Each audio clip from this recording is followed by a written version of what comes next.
Кәмелет жасқа толмаған болсаңыз, аталмыш деректі фильмді қарамағаныңыз абзал. Себебі аса қатыгез қылмыс барысы баяндалады. Шыны керек, бұл оқиғаға кездейсоқ тап болғаным бар. Әлемдік саяси жаңалықтарды жіті бақылаймын. Әсіресе Ресей-Украин соғысына қатысты. Бомбаланған жүздеген елді мекендер мен қалалардың және Майданның мыңдаған құрбандарының аясында бұл оқиға елеусіз қалған екен. Түсінгендеріңіздей, бүгін Украина еліне қарай ойысамыз. Өз үйінен небәрі 200 метр қашықтықтан 14 жастағы қыздың мәйіті табылды. Марқұмның денесінде сау жері қалмаған. Тырнақтары жұлынып, жақ сүйегі сынып кеткен, ал сол көзіне таяқ тығылған.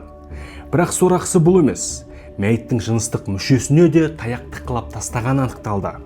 Ал мүрдеге сараптама жасаған мамандар жаға ұстатарлық жайттың бетін ашты. Бұл 202-ші қылмыстық іс. Украина.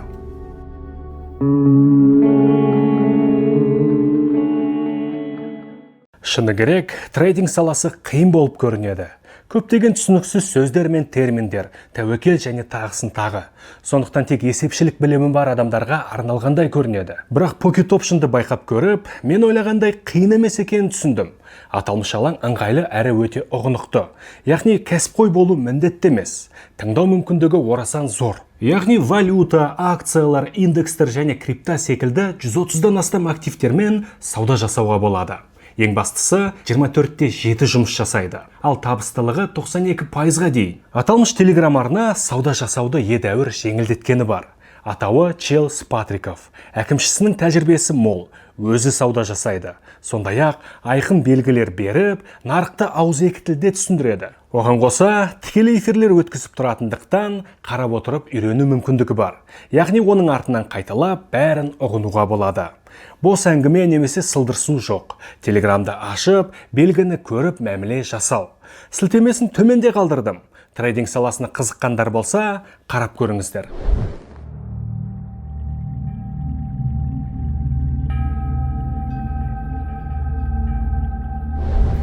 Жергілікті милиция бөлімшесіне келген келіншек байбалам шығара бастады. Өзін Юлия Сапега деп таныстырған ол 14 жастағы қызының жоғалып кеткенін мәлімдеп отыр. Айтуынша, қызы сүт және бәліш алу үшін дүкенге кетіп, сол күйі оралмаған. Бірақ сақшылар оның арызын қабылдаудан бас тартып отыр. Себебі қыздың жоғалғанына небәрі 2 сағат өткен. Жоғалған қыздың аты жөні Полина Сапега, 9-шы сынып оқушысы. Жыларман болған анасын сабырға шақырған сақшылар іздеуге салу үшін кем дегенде 3 күн өту керектігін айтып отыр. Бәлкім бойжеткен жігітімен қыдырып кеткен болар. Одан қалса, құрбыларымен тайраңдап жүруі де мүмкін. Бірақ анасы бұл тұжырыммен мүлдем келіскен жоқ. Себебі қызы азық-түлік дүкеніне кеткен болатын.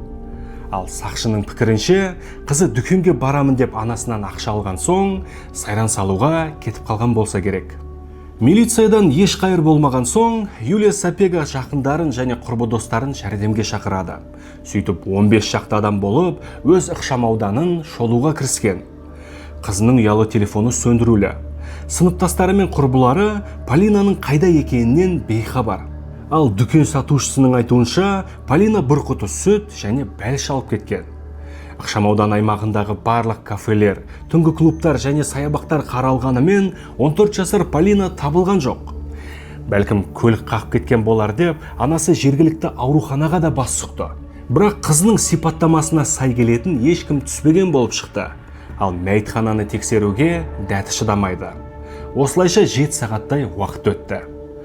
Полинаны жер жұтып қойғандай.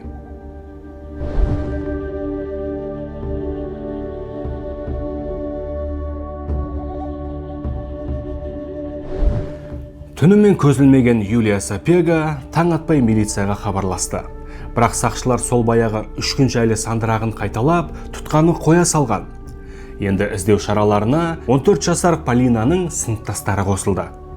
Көп ұзамай, Полина өз үйінен 200 метр қашықтықта тұрған қараусыз ғимараттан табылды. Бірақ өлі күйінде. Мәйітті анасының құрбысы анықтаған екен. Оқиға орнына келген сақшылардың мәйіттің жағдайын көргенде төбе шаштары тік тұрғаны бар. 14 жасар қыздың денесінде сау жері қалмаған. Әбден соққыға жығылып, басы жарылған. Жағы сынып, иегінің терісі сыпырылып кеткен. ал қолдарындағы тырнақтарының бәрі сынып жұлынған. Марқұм әбден қарсыласып, өмір үшін күрескені көрініп тұр. Қанішер оның екі аяғынан сүйрегенде, иегі бетонды еденге қажалып, сыпырылып кеткен. Ал тырнақтары сынып жұлынған. Сондай-ақ марқұмның сол көзіне таяқ тығулы. Бірақ сорақысы бұл емес. Сарапшылар зорлаудың да іздерін тапты. Қанішер марқұмның жыныстық мүшесіне таяқ тыққылап тастағаны белгілі болды. Бірақ өлімі жоғарыда айтылған сұмдық себептерден болмаған. Анықталғандай, адам айтқысыз айуандықтар жасалып жатқанда Полина тірі болыпты, ал өлімінің себебі қылқындыру. Сондай-ақ марқұмның телефоны және сақинасы табылған жоқ. Демек қанішер қолды қылып кеткен секілді. Ал бірнеше метрден жартылай желінген бәліш және жартылай бос сүт құтысы табылды. Яғни қанішер қан жоса мәйіттің қасында тамақтанған болып тұр. Енді сақшылар қылмысқа қатысты тұжырымдарды қарастыра бастады. Дүкеннен шыққанда Полина қаңыраған ғимаратқа не үшін кірген? Егер еркінен тыс кірген болса, куәгерлер міндетті түрде болуы тиіс. Себебі жан-жақта тұрғын үйлер көп, адамдар да көп жүреді. Демек марқұм қараусыз ғимаратқа әлдебір танысымен бірге кірген секілді. Сондықтан Полинаның жеке өмірі және араласатын ортасы тексеріле бастады.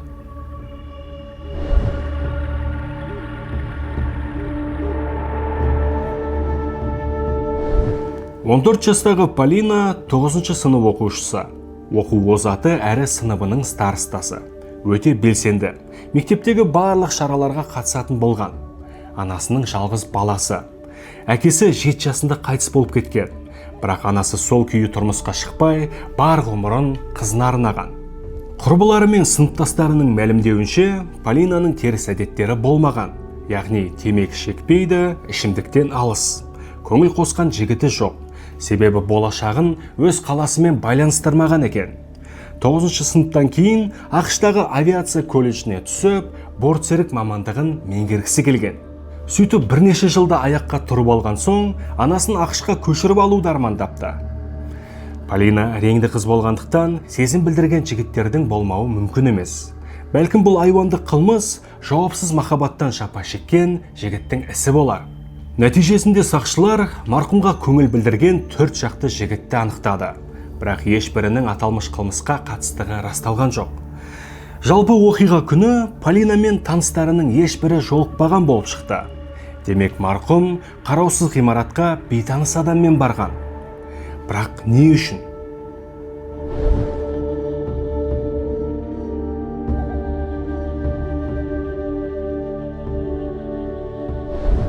Бір күн өткен соң, орын алған қатыгез қылмыс жайлы бүкіл қала тұрғындары хабардар болды.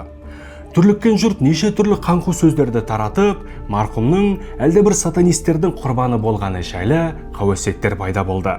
Яғни 14 жасар қызды сектанттар ібілістің құрметіне құрбандыққа шалғанмыз. Ал қызық құмар тұрғындар топырлап кеткендіктен, қылмыс орын алған қараусыз ғимаратқа тәулік бойы тұратын күзет қойылды. Ал жақын маңайды аралап, куәгер іздеген тергеушілер тосын жағдайға тап болғаны бар. Яғни Полинаны соққыға жығып, сүйреп бара жатқан сәтін көрген 7 куәгер табылды. Бір куәгер тіпті қан жоса болып бүлінген мәйітті көрген екен. Мен аулада шылым шегіп тұрғанмын. Бір кезде көмек сұраған қыздың дауысын естідім. Қарасам, 15 метрдей қашықтықта бір жігіт қызды ұрып, сүйреп бара жатыр. Қыз болса қатты айқайлап милиция шақыруды сұрап жатты.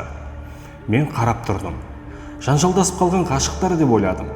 Әлгі жігіт оны жағасынан ұстап, сүйреп қараусыз ғимаратқа алып кетті. Ол жақтан да қыздың шыңғырған дауысы естіліп, шамамен 15-20 минуттан кейін басылып қалды. Ертеңіне таңертең әлгі ғимаратқа барып, қыздың быт-шыты шыққан мәйітіне тап болдым. Шыны керек шошып кеттім. Сөйтіп үйіме қарай тайып тұрдым. Ал милицияға не үшін хабарласпағанын сұрағанда, тергеу амалдарына қатысып, миын аштықысы келмегенін айтқан. Басқа куәгерлер де сақшылармен байланысуға аяқ тартқандарын мәлімдейді. Дегенмен, ешбірі әлгі жігіттің түр-әлпетін көрмеген болып шықты. Яғни сипаттай алмай отыр. Айтуларынша, жігіттің басында қара қалпағы, үстінде қара түсті күртешесі болған. Бұл нышандар бойынша күдіктіні анықтау мүмкін емес. Себебі қаланың тең жартысы осылай киінеді. Көп ұзамай милиция бөлімшесіне әлдебір екі жігіт келіп, қызықты деректермен бөліскен. Бірнеше сағат бұрын бір танысы оларға телефон сатпақ болыпты. Аты жөні Андрей Иваницкий, 21 жаста. Бірақ қызығы бұл емес. Әлгі танысының бетінде, мойнында және қолдарында терең тырналған іздер болыпты. Жарақаттарының төркінін сұрағанда әлдебіреулермен төбелесіп қалғанын айтқан екен. Тергеу тобы дереу Иваницкийдің мекенжайына аттанып, оны құрықтады. Ал тінту барысында марқұмның ұялы телефоны және сақинасы табылған. Иваницкий болса ақталуға да тырысқан жоқ. Қылмысын толық мойындап, тергеуге барынша атсалыса бастады. Айтуынша, айуандыққа баруына жауапсыз махаббат себеп болған.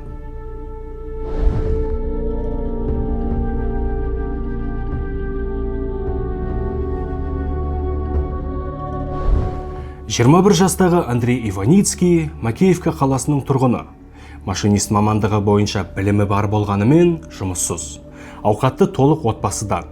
Жанұядағы жалғыз бала. Қала аумағында ата-анасының көкөніс сататын бірнеше сауда орны бар екен. Анықталғандай, Иваницкий бірінші рет істі болып тұрған жоқ.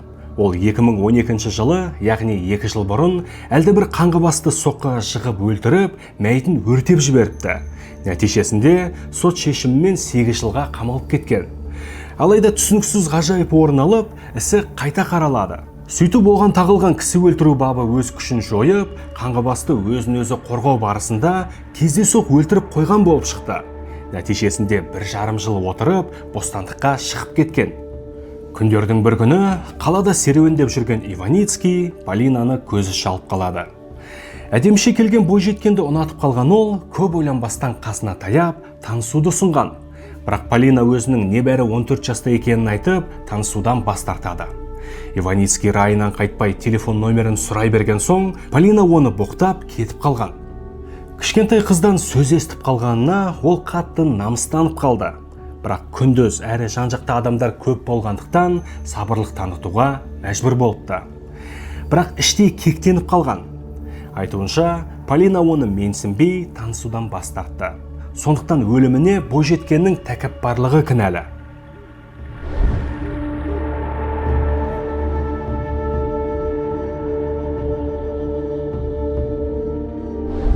Иваницкийдің Полинаны көргеніне 2 айдан асып кеткен. Сондықтан танысудан бас тартқан қыз жайлы ол ұмытып кеткен болатын. Аталмыш күні кешкі уақытта компьютер клубына бара жатқан ол, дүкеннен шығып бара жатқан Полинаны көзі шалады. Сөйтіп дереу ізіне түсіп, тағы да таныспаққа тырысқан. Бірақ Полина кезекті рет бас тартып дөрекі жауап бергенде, Иваницкийдің қаны басына шапқан. Ол қыздың жағасынан алып соққыға жыға бастайды. Полина да қарсыласып онымен алса кеткен. Ызадан көздері қарауытып кеткен Иваницкий бірнеше куәгердің көз алдында қызды қараусыз ғимаратқа қарай сүйреп кетеді. Байқұс Полина жан ұшыра айқайлап жәрдем сұрағанымен ешкім қол ұшын созған жоқ.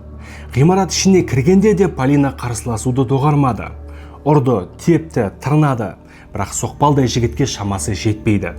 Сөйтіп қыздың шалбарын шешпекке тырысқанда Полина пәк екенін айтып, тиіспеуін жалынып сұраған. Оның орнына телефонын және сақинасын шешіп беріпті. Тіпті сүтпен бәліш салынған пакетін де берген. Бірақ пәк екенін білген соң, Иваницкийдің арам пиғылы одан сайын өршелене түсті. Құтылмасын түсінген қыз жанкештілік танытып барынша қарсыласуға кіріседі. Бетонды еденде жатқан күйде Иваницкийге аяқтарын сермейді. Үстіне жатқанда бетін тырнайды, көздерін шұқуға тырысады. Нәтижесінде ашуға булыққан Иваницкий қызды тепкілеп басын еденге соғады. Сөйтіп басын жарып жағын сындырып жіберген. Бірақ Полина бәрібір қарсыласуын доғармай, еңбектеп қашуға тырысады. Ал Иваницкий оның аяқтарынан тартып, қайтадан өзіне қарай сүйреп алады. Бірақ қыздың бет әлпеті бүлініп, қан жоса болып кеткендіктен зорлау пиғылынан айнып қалған. Айтуынша, ол қозбай қалыпты. Сөйтіп жақын маңнан таяқ тауып, қыздың жыныстық мүшесіне бірнеше рет тықылап тастайды. Ал қыз шыңғыра берген соң, әлгі таяқты сол көзіне сұғып алған. Әлдірмені қалмаса да, Полина бәрібір әлсін дауыспен айқайлай берген соң, Иваницкий оны қылқындырып өлтіріп тастайды. Сөйтіп қыздың өлгеніне нақты көз жеткізу үшін қасында 15 минуттай отырған. Бірақ бос отырмай, марқұмның сүтінен ұрттап, бәлішін жеген екен. Сөйтіп көзі жеткен соң үйіне қарай жол тартқан.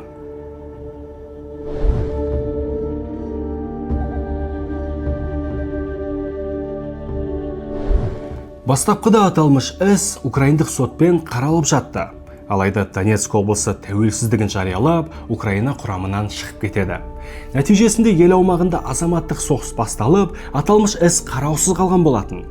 2 жылдан соң саяси ахуал тұрақталып, сот отырысы қайтадан басталды.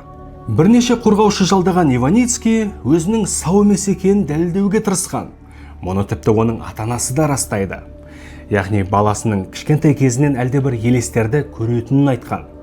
Алайда сараптама оның сау екенін анықтады. Сот шешімімен 23 жасқа толған Андрей Иваницкий өмір бойына бас бостандығынан айырылды. Қазіргі таңда Донецк облысы Ресей Федерациясының құрамында. Деректерге сүйенсек, 32 жастағы Иваницкий соғысқа ерікті ретінде баруға 10 шақты рет өтініш білдірген екен.